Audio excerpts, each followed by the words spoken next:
Have you ever wondered what it would be like to be a part of a film club? Is it worth it? What are the challenges? In this members episode, we're going to talk with Tara Massey about her experience launching a film club and making their first film. We'll hear about the collaborative and creative effort, fundraising and community support, and the importance of professional involvement. If you've ever thought about starting or even joining a film club, this episode is for you. This is the Faith and Family Filmmakers podcast, helping filmmakers who share a Christian worldview stay in touch, informed, and inspired. Quiet on set. Rolling. Your hosts, Geoffrey and Jaclyn Whitt. Welcome back to our members episode with Geoffrey and Jaclyn Whitt and our guest, Tara Massey. Tara, we know from our previous episode that you've produced a movie, Do Not Grow Weary, with Of Light Studios. Was that your first movie? Tell us your history with movie making specifically. Yeah, sure. So it was our first full feature. We had done a short film previously called Love Noted, and we had a lot of volunteers and a lot of just aspiring filmmakers, no one with a lot of experience, but we did have some amazing encounters, I'll say, and we did have a lot of help and mentorship, but also it was really neat to see how God prepared us to produce the film. So I have produced a lot of commercials and promotional videos and other videos for businesses. But beyond that, I hadn't done a full feature film. And so Do Not Grow Weary was our first. You mentioned in the previous interview that, was it Jason Campbell that approached you or just somebody from JC Films? Yeah, Jason Campbell. He's the founder of JC Films. Mm-hmm. So he approached you with a partially written script and was like, hey, do you want to do this? So did you end up starting like a group, or was it just that you and your husband ran with it and just hired people along the way? Yeah, great question. So we did start a production club, and we still have this amazing production club. It's a community of people. We're first and foremost a community. Sounds like a lot of fun. Oh, yes. Oh, we have movie nights, and we had like a girls' pajama night, and we did facial masks and watched a movie. Oh, fun. It's been a while since I've done that. Oh, man, you got to come out. Invite me next time. I will. Maybe I'll fly out. Yes. That would be awesome. Yeah, so we're first and foremost a community. We kind of put it out there on Facebook, and we're like, hey, we're starting this production club. And the first night, 20 people showed up. Oh, wow. Yeah. We were like, oh, okay, well, here we go. You build it, they will come. Mm-hmm. It was really neat. And I asked the question, so what brings you here? Why are you interested in film production and being a part of this club? And I think almost everyone in the room said something like, I'm just feeling a little burned out and I need something to inspire me right now. Or, hey, I had some talents that have been on the back burner and I just want to pull them out. Or, I've always wanted to act and I've had all these kids and I've done all these things and I've never had time to until now. And so it was a really neat thing to see a community come together and start getting creative and getting this opportunity. So, this could be something that one of our listeners would be interested in doing. Tell us a bit more about the process of taking it from doing a Facebook ad or throwing it out there and getting 20 people show up to the process of to what degree you formally have to form this club. What are the logistics? How do you make it all work? Great question. So we were kind of figuring that out as we went, First, we were like, hey, we're going to need some money here. Let's put our heads together and praying and we'll start some fundraising. So we did do some fundraising events. We had a murder mystery dinner theater. We actually first formed an improv group for the number of actors that we had in our club. So we had an improv group going and we did a dinner theater. That was a great fundraiser. Let's see. We did some acting classes and some workshops that we hired pro actors and screenwriters and people to come out and teach different things. So those were fundraisers.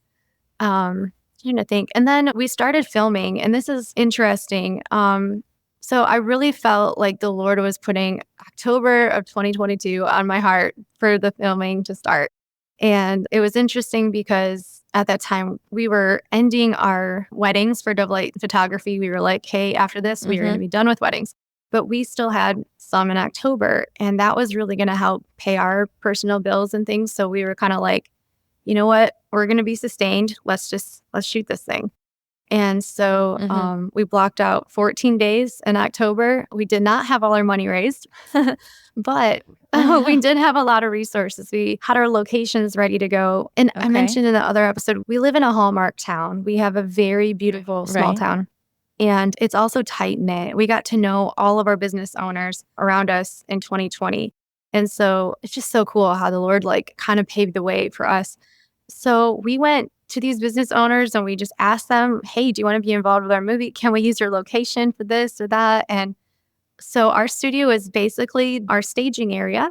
And then just outside our back door, well, you can see my window here, but right out that window was our law office, and we filmed there. It was a perfect setting. Wow. For the law office scenes. We used our local police station, and the police station was so accommodating and helpful. We were like, yeah, I'm so sorry. But can we have a cruiser here at this address in about 20 minutes? And they're like, yeah, no problem.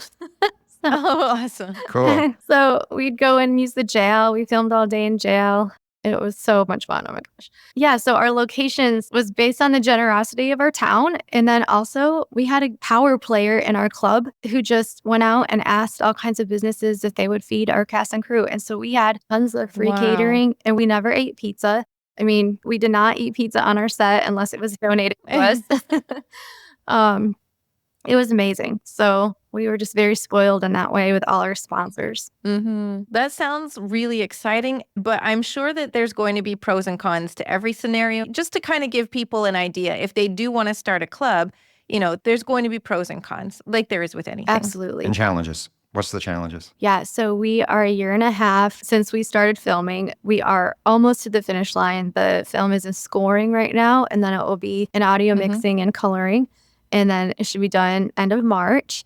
It better be because it's in a film festival. So, but I guess the con would be really go ahead and raise that money. We discovered that every time we asked, we received. But guess what? We never really asked for money. Yeah. We just didn't do that. I don't know if it was, I hate money. I don't know.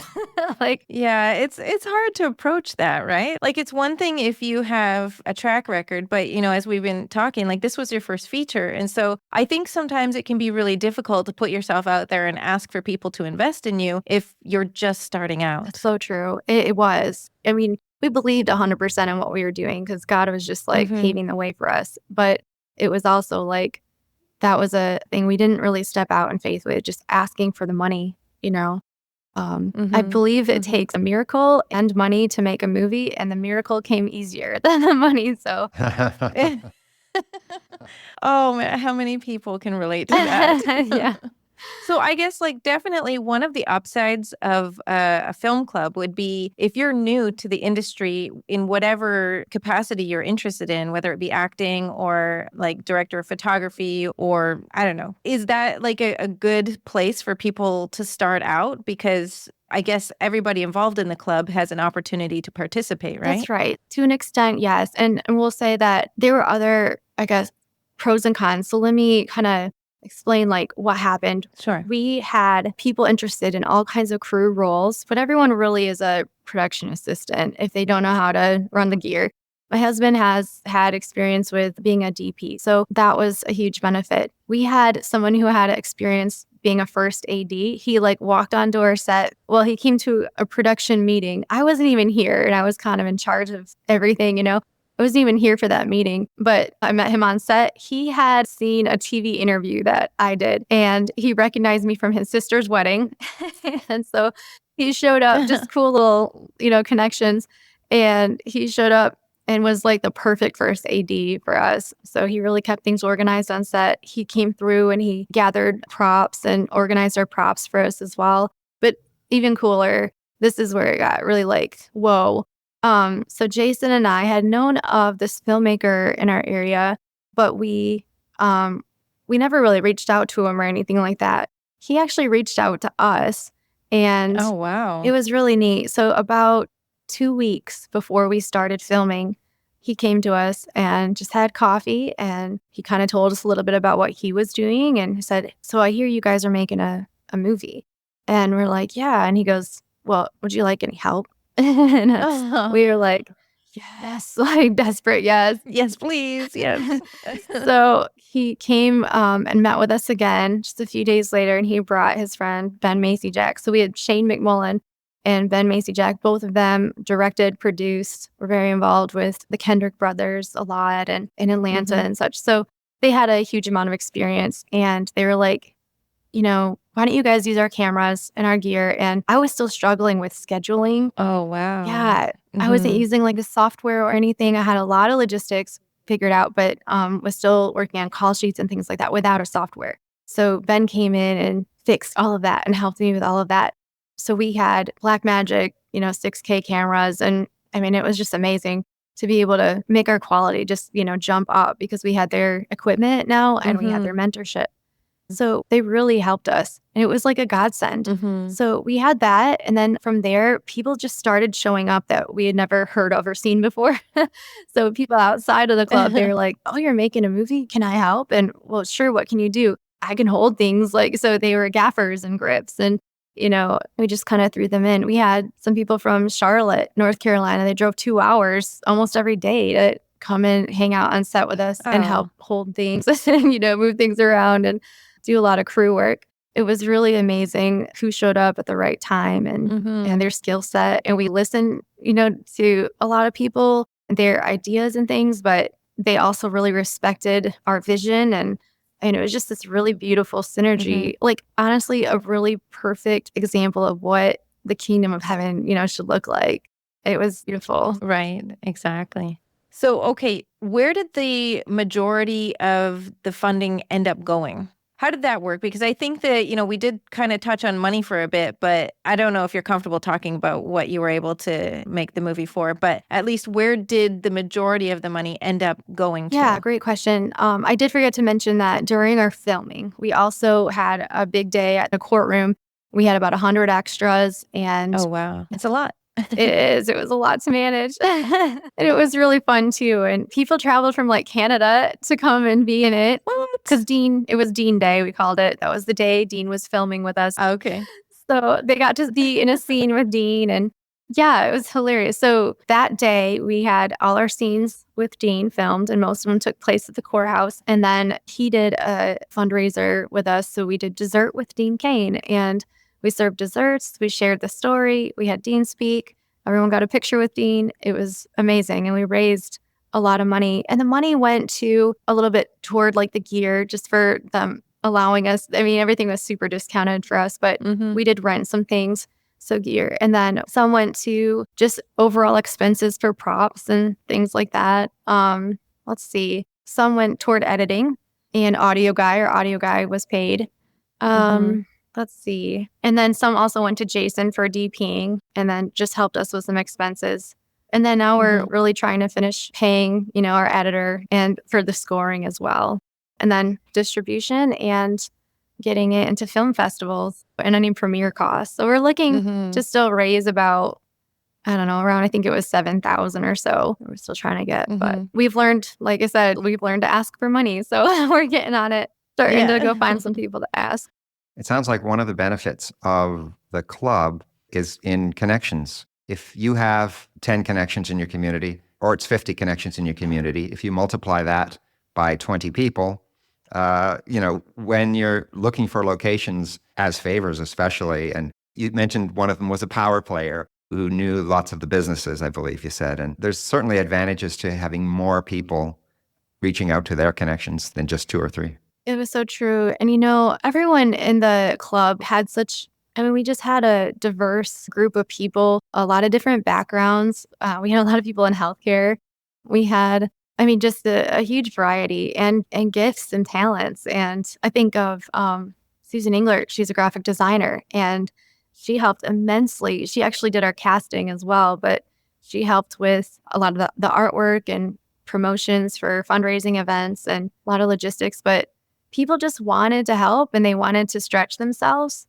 And, even I will say, I'm ashamed to say it, but sometimes you kind of get to know people and you're like, they probably won't be so good at this or that, and then they just blow you away and you're like, never mind, It's just amazing what kind of comes out of people. So what they can do. So what did you learn? Like, you're almost at the end now, wrapping up post-production.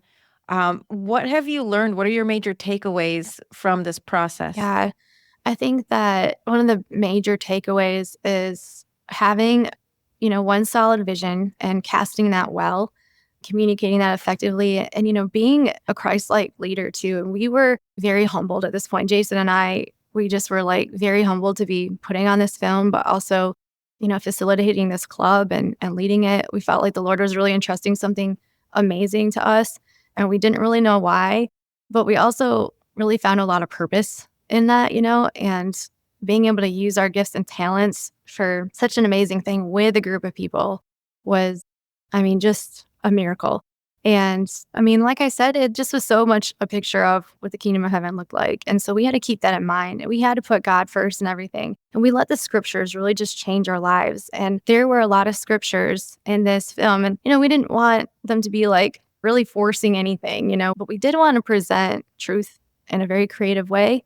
And there are a lot of scriptures in this. And one of the verses that do not grow weary is Isaiah 40:31. Those who hope in the Lord will renew their strength. They will soar on wings like eagles. They will run and not grow weary. They will walk and not be faint.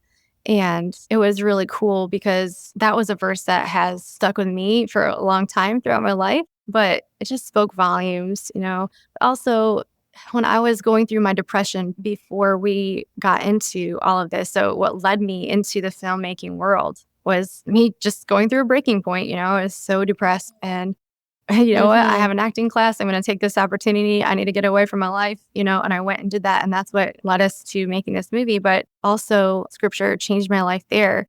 I'd always really loved the verse, Proverbs 3:5, trust in the Lord with all your heart, lean not on your own understanding.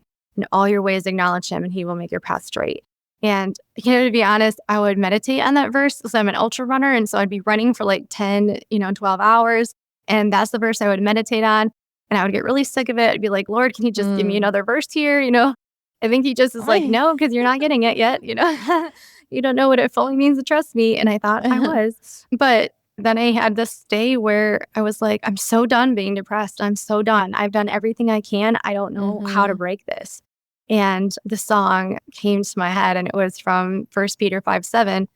And the song basically just states the verse, cast all your cares upon him, for he cares for you. And that hit me, where it was like, oh my goodness, what do I care about? And I just started listing off all these things that I cared about, my children's schooling, whether or not I should clean the chicken coop, all these stupid, tiny little things in my life and my relationships and every aspect of my life. And it honestly took all day to just list off everything that I cared about that I needed to hand over to the Lord. And then I realized, oh, there it is. That's a true surrender. Like really, really giving it all up. Forget the to-do list. Forget all the things you have to do. It's about God and his kingdom, not the world, and not what the world is asking you to do. And when we look at making a movie with that light, things come together because you have to trust the Lord with all these details. There's a million more details that, take place in a movie than in my daily life. I can imagine. Yeah, and the balancing, right? Or the managing is probably a better word. Managing both the set and your home. And, there's just so many factors in life. It's not like only one thing that you have to do. It's all of the things. So, yeah, like you're saying, giving your cares to Jesus and allowing him to manage things with you and give you that wisdom with the Holy Spirit sharing with you, what to focus your attention on, what to maybe not even give your attention to. I think sometimes that's where we need to simplify our lives. So I really appreciate everything that you've shared. I think it's going to be very helpful for our listeners, especially anybody who's been thinking about maybe joining a film club. You've shared a lot of great insight into that. Is there anything else that you'd like to share before we close out this interview? Well, just keep trusting in the Lord. And just take steps of obedience. Be diligent with your craft and learn and continue to grow. And yes, volunteers can be a humongous gift, but it is also necessary to hire professionals and to, have somebody on set that knows how to do things. I think one final thing I'd like to just share is the day that Dean Cain came on our set, he's been on a lot of different indie film sets. For sure. And he said you never know what you're really walking into sometimes. I bet. When he came, they were really impressed that we had full reign of the police department. But he and Jason Campbell kind of came on set thinking they're going to have to take over. And then all of a sudden they realized, no, we have a plan in place and we're following through with it. And we have all our ducks in a row. And they just started to relax a lot. We could just see them kind of trust us. And at the end of the day, we ended up cutting Dean an hour early before planned. And they were like, Dean, you're all set. Thank you so much. And he was happy about that. And Jason and Dean encouraged us like crazy. They just told us how good of a job and how professional the set was. And I'll tell you, that was just so affirming. And we were like, thank you, Lord. That was all you. So it was really neat. Very cool. Tara, thank you so much for sharing and for joining us today. It's been great to see you again. Yeah, you too. Say hi to Jason for us. I will. Absolutely. Thank you. So good to see you guys are doing this. God bless. God bless. Thanks for listening to the Faith and Family Filmmakers podcast. If you would like email reminders about newly released episodes and more, please sign up at faffpodcast.com/email. That's faffpodcast.com/email. Bringing filmmakers together for faith and family. That's a wrap.